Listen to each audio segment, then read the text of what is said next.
Hey yo yo yo, salut les turfeuses, salut les turfeurs, bienvenue pour un nouveau pronostic de Benoît Requin. Ok, place au pronostic du quintet du dimanche 27 avril, direction Paris-Longchamp pour le prix de cheville. Plat 1400 mètres, 15 partants car le 14 est non partant, réunion 1, course 3, indice de confiance 1 sur 5.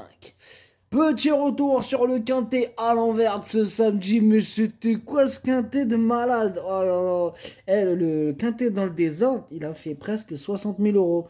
Enfin bref, ce qui est fait est fait, ce qui est pris n'est plus à prendre. Enfin bref, c'est parti, on commence le pronostic et on commence avec le numéro 1, Skylight Brochard, et on écoute Tim Dunworth. Bonjour Tim.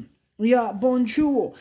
Écoute, Skylight Brochard doit porter beaucoup de poids dans une épreuve comme celle-ci. Nous n'avons pas de course à condition pour ce type de chevaux. Il court honorablement la dernière fois avec un parcours compliqué. Le lot est un peu moins relevé. Il est très bien arrivé dans les mêmes conditions qu'habituellement. Ok, merci Tim Dunworth. En tout cas, ce numéro 1 fait partie de mes préférés. Je l'ai mis sur le podium à la 3e place. Bref, on passe au numéro 2, Amedras, et on écoute Christophe Escuder. Écoutez, Amedras s'est encore remarquablement comporté pour son retour dans un handicap. Alors certes, il doit porter du poids, mais il demeure compétitif. Le plus pour lui serait qu'il trouve une piste assouplie. Si tel est le cas, avec un bon parcours, il devrait pouvoir terminer dans la bonne combinaison. Ok, merci Christophe. Ce numéro 2, lui aussi, je l'ai gardé un petit peu plus loin. Vous me direz que le précédent cité, mais je l'ai gardé quand même en bon classement. Je l'ai mis 5e. Voilà. Bref, on passe au numéro 3, Time Warrior, et on écoute Christophe Ferland. Times Warrior, il a très bien couru en dernier lieu, en étant sous le coup d'une pénalité. Il aime bien attendre et venir finir. Tous les feux sont au vert en vue de cette épreuve. Ok, merci Christophe. Bien, ce numéro 3, c'est bien sûr lui mon préféré, c'est lui que je vois remporter ce quintet dimanche. Bref, on passe au numéro 4, Tortissambert. On n'aura pas les commentaires de l'entraîneur en même temps, c'est qui? C'est Fabrice Chappé, le grand poteau Captain Ian Barbaro. Amusez-vous bien. Bref, ce numéro 4, lui aussi, je le vois bien batailler pour les premières places et je l'ai mis 2e. On passe au numéro 5, Poumalin Park, et on écoute Gérald de Mossé.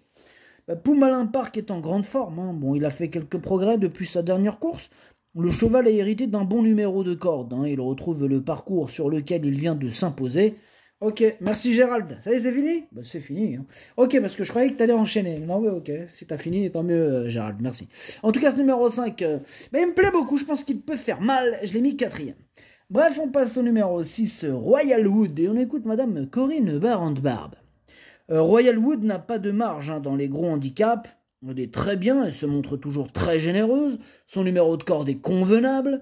La jument a de bonnes lignes, mais il faut que tout se passe bien.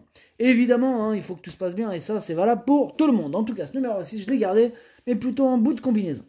On passe au numéro 7, Cortado. Et ce numéro 7, lui, par contre, je l'ai pas retenu, mais je l'ai pas rayé. Il est à l'arrière de ma petite liste des possibles troubles faits. On passe au numéro 8, Forkester. On écoute Édouard Montfort. Forkester s'est très bien comporté en dernier lieu, d'autant qu'il avait encore besoin de peaufiner sa forme. Il a été longtemps arrêté et je pense qu'il peut encore évoluer. Dimanche, il va se présenter sur la montante. Bon, même s'il a montré de belles choses sur 1200 mètres, les 1400 mètres ne le gêneront pas. Il faudra bénéficier d'une bonne course, mais il devrait pouvoir bien tenir sa partie. Ok, ça marche, merci. Édouard, ce numéro 8, il me plaît bien. Attention à lui, moi je l'ai gardé en toute fin de combinaison. On enchaîne avec le numéro 9, Centenario. On écoute Gérald de Mossé. Centenario est très bien et arrive en bonne condition pour cette épreuve. Il a bien récupéré de sa dernière sortie. Il dispose lui aussi d'un bon numéro dans les stalles, ce qui est un atout. Et oui, c'est un atout. En tout cas, ce numéro 9 me plaît beaucoup. Attention, il peut frapper un grand coup. Moi, je l'ai mis 6e. Bref, on passe au numéro 10, Wonder Boy. C'est celui qui m'embête le plus, le numéro 10, c'est lui mon gros regret, c'est lui mon cheval de complément. En cas de nous partant, attention, possible cassage en vue. On passe au numéro 11, Alabama Moon. Pour lui aussi c'est un regret. C'est mon deuxième cheval de complément en cas de non partant. On passe au numéro 12, Lord Sinclair. Alors lui, je ne l'ai pas du tout retenu, j'en ai préféré d'autres. Du coup, on passe au numéro 13, Ignol. Ce numéro 13, je ne l'ai pas retenu, mais attention, c'est lui le chef et le capitaine de ma petite liste des possibles casseurs de tickets repérés, attention. Le 14, on a dit qu'il était non partant, donc on passe au numéro 15, Miella, que je n'ai pas retenu, mais qui est en plein milieu de ma petite liste des possibles troubles faits. Et on termine avec le numéro 16, Jacko Boy. Lui, je ne l'ai pas du tout retenu. Le pronostic, ça donne 3, 4, As, 5, 2, 9, 6, 8. Merci d'avoir suivi cette vidéo. N'hésitez pas à mettre un pouce bleu si la vidéo vous a plu. Pour accéder à tous mes tickets pour la course du Quintet, rendez-vous directement en description de la vidéo. À jouer avec modération. Bonne chance. Chopez-le-moi.